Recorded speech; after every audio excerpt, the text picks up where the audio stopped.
Hello! Welcome back to Books with Brookes. You're listening to the very first episode of Season 2 of our monthly book club podcast. If you're just joining for the first time, here's how it works. We read one book per month together, and then members of the Books with Brookes book club come talk about it on the podcast. Sometimes we read bonus books and we talk about them, or sometimes I interview authors, or I talk to industry experts, etc. Speaking of, joining me today to discuss suggestions for your reading fix during spooky season is a friend of a friend. John Rapson lives in New York City and is a Broadway actor. You may have seen him in Les Miserables or A Gentleman's Guide to Love and Murder, to name a few. John fell in love with scary stuff when he was 7, and now he cherishes the horror genre. In fact, he helped me select our October book, which, if you haven't heard, is Those Across the River by Christopher Buehlman. Like many of us, John loves collecting books and reading great ones over and over again. Books with Brookes member Beth touted him with great fanfare as her go-to horror expert. A big thank you to Beth for connecting us, and of course to John for coming on the podcast. I hope you all enjoy our spooky book conversation.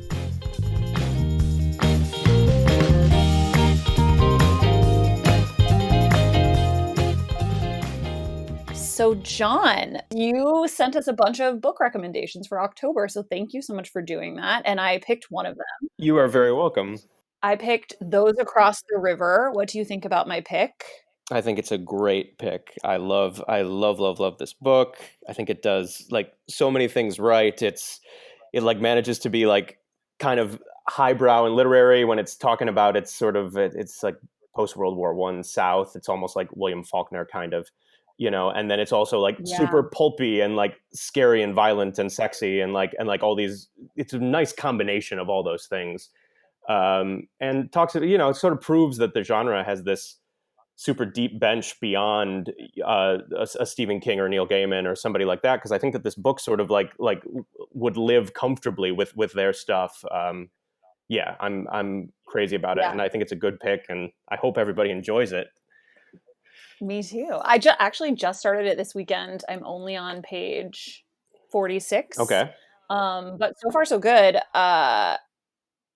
It's really drawing me in. It seems like it's very well written.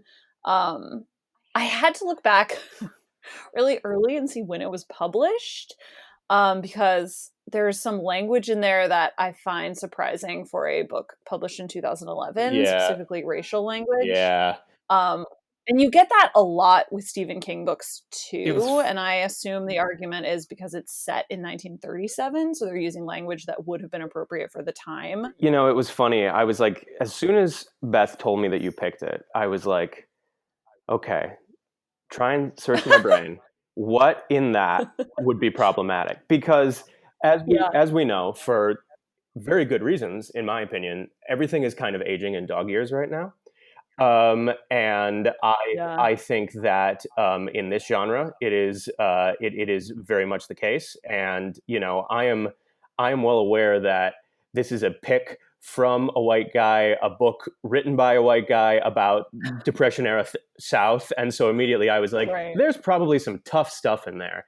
And so like fair trigger warning on that. If I would totally understand if that completely puts people off of it. Like I get that. I do think that it is, and of course this is always the argument, right? I do think it is representative of the what the people in the story would be thinking at the time or feeling at the time, whatever the case may be. And often it tends to be, especially with Stephen King, I think usually it tends to be coming out of the mouths. They're the thoughts of characters that you're not that you're not supposed to love. But I mean, I totally understand that would be a problem, and I think that's a problem that the genre is facing right now. And I have to say, it's sort of facing it head on. I think a lot of books by women and people of color are being elevated right now in this genre for very, very good reasons. And it's about damn time. So. In that sense. When you say this genre, John, what exactly do you mean? Do you mean like horror? And I'm genuinely asking because I'm not sure how to refer to it. Yeah, totally. Yeah, I do mean horror, like writ large, but Okay. I think that people also sort of like a lot of people like put things into this genre, right? They like some thrillers end up here, things that some like adventure stories that have tinges of supernatural or something like that. Like I hear people refer to this specific subset of things as like genre fiction, Mm. and so like I think that's kind of what I mean writ large, and you know as you said, it's just something that Beth said I was an expert on it, which I first of She all, did. she's the greatest. I don't know if I'm an expert. Yes. I'm an enthusiast, you know, and like so Yeah. I'm just kind of crazy about it. I guess I'm about as much of an expert as you can be without being like actively involved in the creating of it or Yeah, the the production. writing of it or filming of it in the case of movies or whatever the case may be. Yeah, So what made you recommend of all the books you sent over, and I think you sent a list of maybe 6 or 7, sure. and I looked at all of them and researched all of them, and this is the one I ended up going with for a number of reasons, but why did you recommend this one? It scared me, which seemed like a very basic thing to say, but like when you read a lot of this, like that doesn't happen very often, you know. Yeah, Um, definitely. and Well, it does to me because I'm a huge scaredy cat, but well, I'm sorry then. Not only is it, yeah. not only is there really offensive stuff in it, it's also scary. Um, Great. but no, what I remember most about it. It's been 3 or 4 years since I read it, which is uh, probably why some of what we were just talking about, what the way it's aged, wasn't initially on my mind when I first put it out Yeah. there. But like, still, I Mhm. remember that like I remembered the kind of juxtaposition of those two things that I mentioned before, the kind of like literary merits and the pulpiness of it, and Mhm. also like the fact that the main sort of supernatural element, which I won't necessarily talk about because we don't want to be too spoilery on here, No is spoilers. right. It's not something that would normally freak me out. It's something that if I was like, oh, it's a book about these things, I'd be like, oh, that could be interesting or like exciting. And there are scenes of like such high tension and drama around this thing. And this general enough, like there's a thing and it's Yeah, scary, this thing. but like it just really is. It's well crafted in that sense, I think. And Yeah. he writes like he writes a really terrifying situation and gets you into it, and it's fun Mhm. to see how people get out of it or don't get out of it. Yeah. Well, I'm enjoying it because the characters are from Chicago and they've like moved to Georgia and they're sort of like, how have we found ourselves here? Which I think probably a lot of people right now in the world can relate to. That's an excellent A lot point. of people are not Yeah, where they thought they would be I'm about to move this myself. fall. Actually, yeah, that's a good point. And it's sort of a classic trope of the genre, right? It's like you find these people who are in this new situation, starting a new Hmm. life, and it's like, oh, this seems like it'll Hmm. work out, and then it turns out, yeah, maybe not so much. Yeah. Hmm. So the horror genre, which this book fits in, is different though than I feel like lately all the books are like they're like thriller, murder mystery, like Gone Girl-esque, Yeah, like detective kind of books or like psychological totally. thrillers. Yeah, I That seems to be what is being published mostly today. I feel like with the obviously Stephen King comes out with like 2 books a year, so I right. guess that's not fully Right, true. yeah, he's pretty prolific, isn't he? And thank God he Mhm. is, because I love him. But Yeah. it's like, yeah, I think, well, that stuff is way more visible. That stuff is like, and I don't say this offensively. That stuff is like beach reading. It's like what you pick up. Like Yeah. it's Yes. fast and like fun, and like so that stuff is a lot more visible. There are always great horror books coming out. There's been a few this year. One which I might talk to you about later that just like have blown my mind. But I think you got to hunt a little harder for them because they're not written by authors who are going to get that spot on the shelf that a Gillian Flynn will get, or somebody like that, or even like an Anthony Horowitz who kind of does those, like the Magpie Murders, which is a book that I love, like these kind of like um, either the like super crazy psychological thrillers or like the cozy whodunits, you know, like it's like one or the other. And yeah, these are separate from that. Yeah, they seem to be. Well, and I tend to read more of those books. I don't think I read a lot of them, but I try to stay up on like just what is the mass market fiction, like Sure. hot books. And lately it's been just like tons of those. So I read a lot of them. Um, Yeah. but I am, as I said earlier, just a huge scaredy cat. So when we read The Shining last October for book club, it was like really the first Stephen King I'd ever read. I'd never seen the movie. I mean, I have always avoided like scary stuff. But do you know what got me kind of into the genre was last year, or maybe it was 2 years ago, when Bird Box came out on Netflix. Uh-huh. And it was like January, and it was like really cold, and everyone was freaking out about Bird Box. So I decided to watch it, to like be really brave and watch it. Of course, it scared me to death. Right. And I still have trouble looking out of windows. Without But your then we read blindfold the on? book for book club.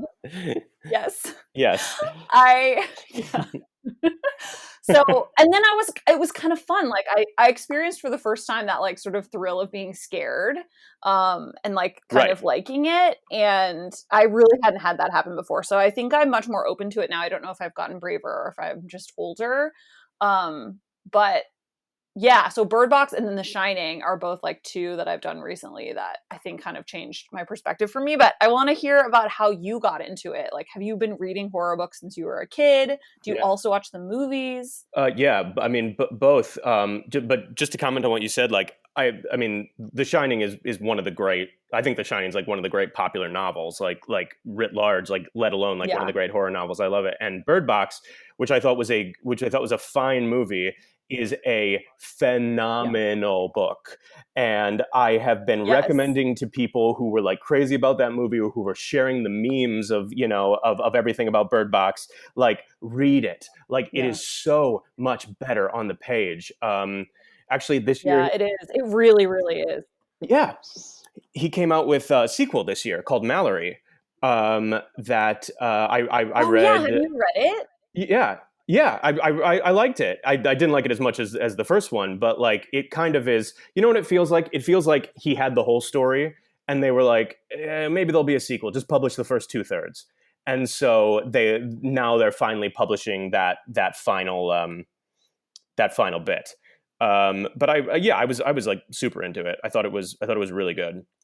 Uh-huh. Yeah, I have it on my list. I haven't gotten it, but I think I would like to read it because I did like the first one. Totally, so, it's a great time. Yeah. And in terms of like me and horror, like it started with my mom took me to a puppet show of The Legend of Sleepy Hollow.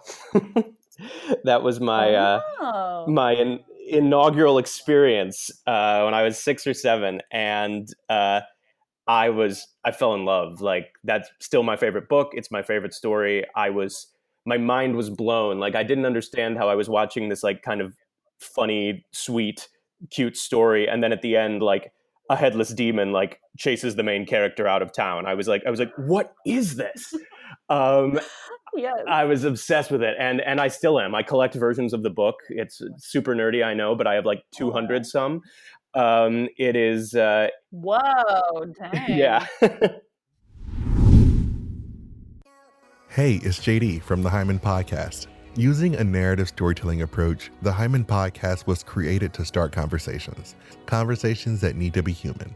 Week by week, I'll break down walls and barriers and make people wildly uncomfortable, all the while giving a voice to the voiceless and the marginalized. Consider this your personal invitation to be part of that conversation. The other thing I think that like really cemented it was the first time I went to Disney World and went on the Haunted Mansion. Oh, right. Wait, is the Haunted Mansion the one with the elevator? No, that's Tower of Terror. Oh, that's Tower of Terror. Wait, I don't know if I similarly. remember Haunted Mansion. Maybe I didn't do it because I was so scared. Well, that's the thing is that, you know, you kind of wait outside and it's this like, it's really foreboding looking, and there's like a wolf howling and there's this organ music playing, and they have this whole prologue that you go through. It's very theatrical, where you like walk through the front of the house, and there's this room where like the portraits stretch as the ghost host talks to "Welcome, foolish mortals," like, you know, very Yeah. creepy stuff. And I was petrified. I was so little and so scared. And then you get on the ride, and like the minute you see the ghost, they're like having an absolute blast, and you Oh. start having fun with them. And like, it's weird because like I think that's kind of how I still think about horror. It's like this like risk reward thing, right? It's like it's so nerve wracking to like start or to like sit there and like wait for the scare to happen. But then when it Yes. does, it's kind of like riding a roller coaster. It's like I find myself laughing more than I find myself screaming. Like it's like, oh my god, like thank god I'm not that person. Like my life, even with all its weirdness, you know, in the world in 2020 is like okay compared to this person who's currently being chased by a werewolf or by a headless horseman, you know. Right. um Puts things in perspective. yeah, totally, absolutely it does. And I think it's why I love it so much. Like it's sort of you go to get away from your problems in a way and experience the like craziness of other worlds. And yeah, those things were my gateway drugs, as it were. Yeah. And you were young too, man. I would have been way too scared at the age of 7 to do any of those things. Well, you know, the Disney always does that though, right? I mean, like, because the Haunted Mansion's like that, but Disney movies are full of like the whale, Monstro, and Pinocchio, and the big demon, Chernabog, and Fantasia, and like Yeah, all for all those. sure. I feel like I've watched a few like movies I loved when I was a child, and I'm like, this is scary. Like, how did Yeah, I watch this? totally. I mean, like not to do this, like, you know, and back in my day. But the thing is, Yeah. like, we're We were a wimps now. million years Like old. we like show kids like the sweetest, loveliest things. It's like, and those are Yeah. great. But it's like when you look at the stuff that like we used to show them, it's like, oh my god, Yeah. like children being turned into donkeys, and like you know, Bambi's mother dying, and like Oh, all yeah. that stuff. It's just, yeah, Mhm. it's a lot. It is a lot. Yeah, that's really funny. And Fantasia specifically is so scary. Did you ever Oh, watch The terrible. Brave Little Toaster? Yep. You remember that movie? I watched it in Oh, college and we were like, what is this? Like, this is horrifying. It yeah. was like so scary to watch as All those adults. things, like it seems like there's like a cutoff period where it's like then all of a sudden things started being like a lot more gentle. But like it really is. I look back at most of those and I think, god, like that's the stuff of nightmares. Like when people are like, do you want, Truly. yeah, like I don't know if I can go see that, or I'm worried about, you know, reading this or something. I'm like, well, you know, you've probably experienced this more in your life than you think, like just based on like some of the stories that we watch, that we don't associate them with being frightening, but they have super frightening elements, right? Yeah. Yeah, for sure. Well, so do you see horror movies as well, or do you mostly just read the books? Yeah, I see most things. I feel like there's a lot more room for disappointment in horror movies, but um, at the same time, like I just enjoy going. Stephen King has Yeah. this quote. Can I swear on this podcast? Yes, please. Stephen King said the worst horror movie I ever saw was fucking great, and like I like I feel that way. You know what I mean? Yeah. It Like doesn't it's, matter. You just love yeah, it. no, they're fun, and like you can appreciate the bad ones for what they are. Yeah. Like, but every once in a while, you know, you get something truly amazing. You get like a Get Out. Get Um, Out. Yeah, that's I was gonna say Get Out. Yeah. yeah, I mean, Get Out is like a super special movie, or The I Witch. did see Get Out, but I was so scared to do it. And I really had to like psych myself up for it because it was getting so much buzz. I obviously love Jordan Peele. Like I was like, all right, I'm gonna have to see this movie, but I'm so afraid of it. Right, right. But No, I'm glad that I saw it, but it did scare me. did you have like, did you enjoy the experience, or were you like, oh shit, like I don't want to do that anymore? No, I think I liked it. I mean, Yeah, yeah. No, I liked it. I did like it. Well, and I felt similarly about Parasite actually. I was like, totally. it was getting so much Oscar buzz. I'm like, I have to see this movie, but I was so scared to watch it, but I ended up loving it. Yeah. So, And that's like, man, it just like you can tell I get like really fired up about it. But like it it always, when people are like, oh well, Get Out's like, Get Out's a social thriller, or Parasite's more of a drama with like scary elements. I'm like, no, those like we can claim those. You know what I mean? Like the people who love this, like there are really scary things about Parasite, and Get Out is just like Jordan Peele wanted to make a horror movie, and he did. And yeah, Mm-hmm. it has like a lot of like social repercussions, and but he used horror to tell his story. Yeah. Um, Yeah. and yeah, I love those movies, and I love Mm-hmm. Ari Aster and Robert Eggers movies like The Witch and Midsummer and Oh, I haven't Hereditary. seen any of those. Those I feel like are like those are like level 2 and I'm still a level 1. Yeah, I think that's fair. I mean, like Yeah. you need those are like, watch at home, see if you like enjoy the experience, and then like if you do, like maybe the next time they make one, like okay, yeah, maybe I'll give this a try in the theater if we can ever go back to the theater ever again. Well, honestly, I feel like when I see, and I did this with Get Out, and I definitely did it with A Quiet Place. I just close my eyes for like a third of the movie, and so I don't even end up seeing it because I'm so scared that I have to close my eyes. So it's very stupid, It's not but stupid, it's baby Brooks. steps. Like people feel that way. My girlfriend does not participate in any of this. Like, it is just like not an option. She's the opposite of me in this. It's like, Hmm. the world is scary enough. Like, Yeah, I don't want to do this. And yeah, like that's yeah. fine. I totally respect that. It's just like it's just sort of like different strokes, right? Yeah, it is different. Well, but do you have any advice for someone who is like dipping their scared little toes into horror for the first time? Both, I guess we should talk about books specifically since this is a book podcast. Sure. But like where should people start if they're interested in trying this genre?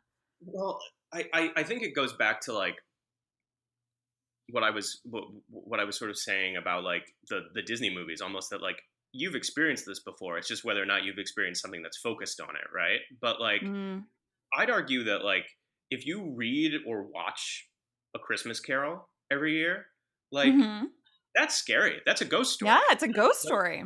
Jacob Marley is friggin' terrifying, right? Yes. Like the Ghost Yeah. of Christmas Future is terrifying. Like it is specifically, there's a Victorian tradition of telling ghost stories at Christmas time, and that's where that comes from. Hmm. And like, so I think that like you can be assured that like, even if you don't think you've had experience with this, you have some experience with this, right? Yeah. Um, That's a good point. but but I think that like, yeah, I've got a couple of like books to recommend if you'd like, that are sort of, I think, good entries into the genre for like various, for people who are interested in like sort of various things, people who want to be really scared, or people who are not, who are like, just give me something sweet and nice that has kind of a Halloween vibe. Um, Yeah. Yeah, but well give us I want to hear your like top 5 of all time that you recommend, and they can be super scary or not or whatever. that's And then but then that's yeah, if you have one or two that you're like these would be really good to start out with, Sure. yeah, give us those titles too. When you told me I was going to have to do a list, I was like, this is impossible. I can't You do can't this. How pick. will I ever, like, I'm killing my babies, like. That's awesome. um, but the like, I pulled five or six, and I was like, it's stuff um that I love, but also that I think is like a good way to like kind of like find your way into it. The first one that I picked was, I should also say I didn't pick any Stephen King because he doesn't need any help from me. But um, if read Pet Cemetery, read The Shining, read Misery, like those are amazing, and he's like the bridge to all of this. He's like Kevin Bacon of horror. It all goes back to him. So I have a few. I didn't put any Stephen King on here because he doesn't need any help from me. Right. Um, but read. You guys have read The Shining, but read Pet Cemetery, read Misery. Like, those are the best. He's Oh um, no, Pet Cemetery seems like one of the scariest ones. Is it? It's so damn good though, Brooks. It's so Really? Oh, yeah. that one seems Yeah. like a level 3. It, I'm ranking them. yeah. Well, yeah. I mean, I guess if those movies that we talked about are level 2, I guess Pet Sematary is kind of level 3. I mean, it's like balls to the wall, like let's go, Yes. Yeah. Oh, I don't know. Maybe I'll work up to it. Give me a couple of years. So, okay, I got a good one for you then. The Haunting Okay. of Hill House by Shirley Jackson. Okay. Yes. 1959, Shirley Jackson, Grande Dame of Horror, like the greatest haunted house novel ever written. Poetic, Love it. beautiful, just like gorgeous prose, great book. Um, Okay. and like pairing it, I secretly did 6 instead of 5 because I had to pair it. But like Against the rules. yeah, there's a book that it like is totally in conversation with, which is like this book called The Little Stranger by Sarah Waters, who wrote Yes. I Chicken looked that Little. one up. That was one you recommended. Yeah, and Yeah. this is like my favorite book of the 2000s so far. I think I'm Wow. crazy about this book. It is like if you like Brit Lit, if you like kind of like gothic, like romance almost, it's like, and it's super super creepy in ways that are almost kind of like you can't even tell why the dread is building so much as you're reading it. But it's very similar to The Haunting of Hill House in that there's kind of an unreliable narrator as your protagonist. Mm-hmm. Um, and it's just the right amount of creeps and chills, and they're my favorite haunted house books. So I think that's like my favorite like subset of the genre is haunted house. So I love those. Got it. Okay. Um, then let's talk about The Only Good Indians, which came out this year by Stephen Graham Oh. Jones, who is himself Blackfeet Native American. It's about 4 guys who are growing up on a reservation who um, make a really bad mistake while they're hunting, and they pay for it as they're growing up. It's super creepy. It's kind of like a really highbrow slasher almost, but the Oh. thing about it is this genre really works for social commentary when it's done right. And like, Mm-hmm. boy, is this done right. And like, this is already like in conversation for a lot of book awards. Like, it's casting like a really long shadow for really good Yeah. reasons. It's a very, very, very 2020 book. So I it's not love it. something. So if you want to get away from like the problems of like of the devastating problem of racial inequality in America, it's not something you should read. But like you shouldn't want to get away from that. It engages with it brilliantly. Yeah. Um, Within the and genre. That's very cool. yeah, I really really like this book. So that Yeah, just that came out sounds like great. 2 months ago. So Okay. highly recommend that. Uh, there's a book called The Last Days of Jack Sparks, which is sort of level 4. Um, Oh, what? it's Too scary. but you know what? The thing that tempers it is it's really really damn funny. It's Oh, like wow. it's like rock and roll. It really kind of rides this humor horror line, which I actually think they have a lot more in common than people think. It's sort of what I was talking about earlier, like the roller coaster feeling, right? You're like laughing and screaming at the same time. Like, Mm-hmm. and I think that it does it better than almost anything I've read. Also, a super like 2020 smart book about a guy who is like too obsessed with his image and social media and like this a bunch of things that Mm. happen to him supernatural. It, And it it came out this year as well? no, but Oh, it came out like recently enough that like yeah. its problems are still problems, right? Sure. Um, and like I think it's really good. So that's a great one. Yes.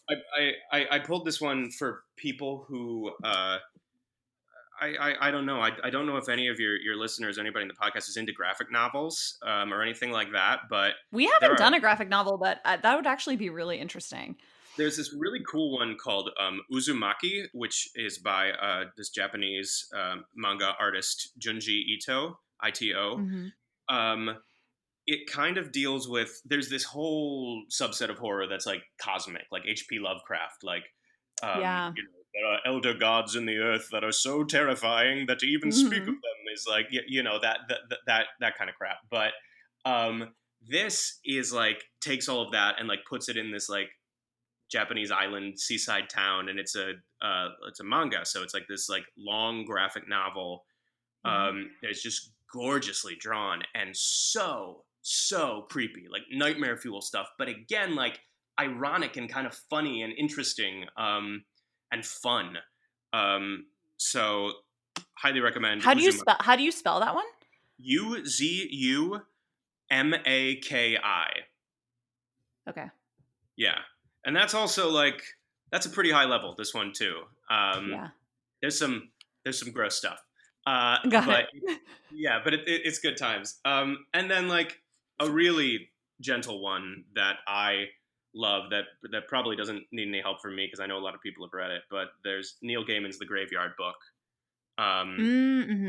Which is basically the Jungle Book set in a graveyard. It's about a kid whose family is killed, which is really the only scary scene in the book. But that happens at the very beginning, and he's a baby, and he wanders into this ancient graveyard in the UK that is right near their house, and the ghosts in the graveyard, some of whom are from 50 years ago, some of whom are from hundreds of years ago, raise him. And oh wow! It is incredibly sweet.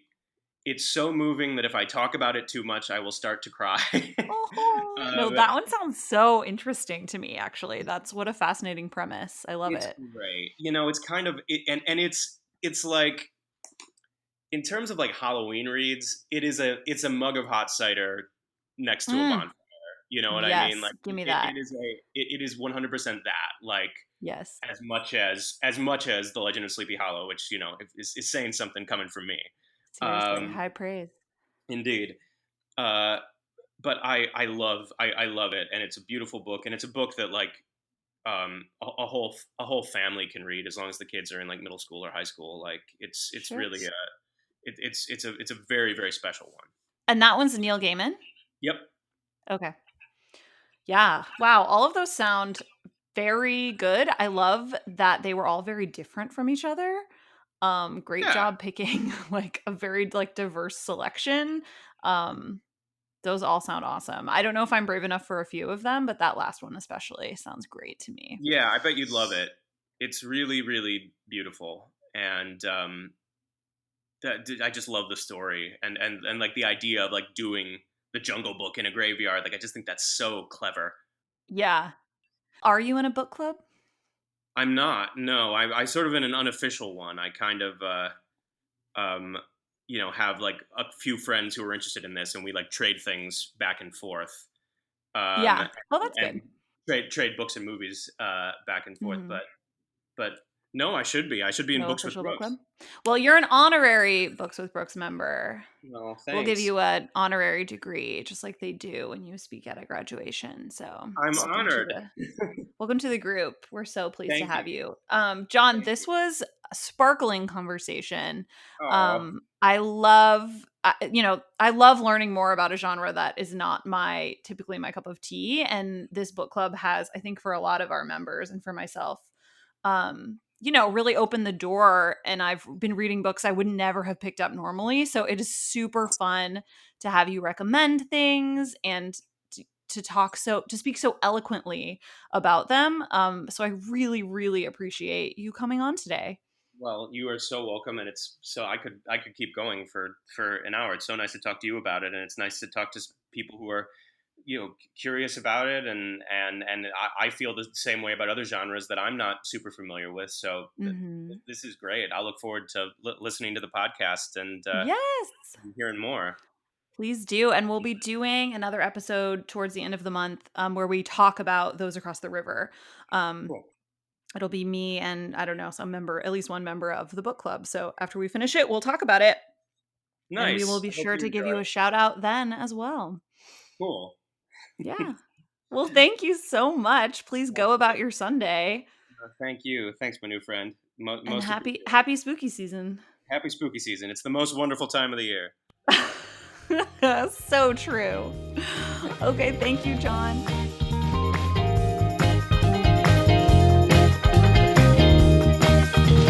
Books with Brookes is in the Press Play Podcast Network, and our theme music is by Jonathan Allen.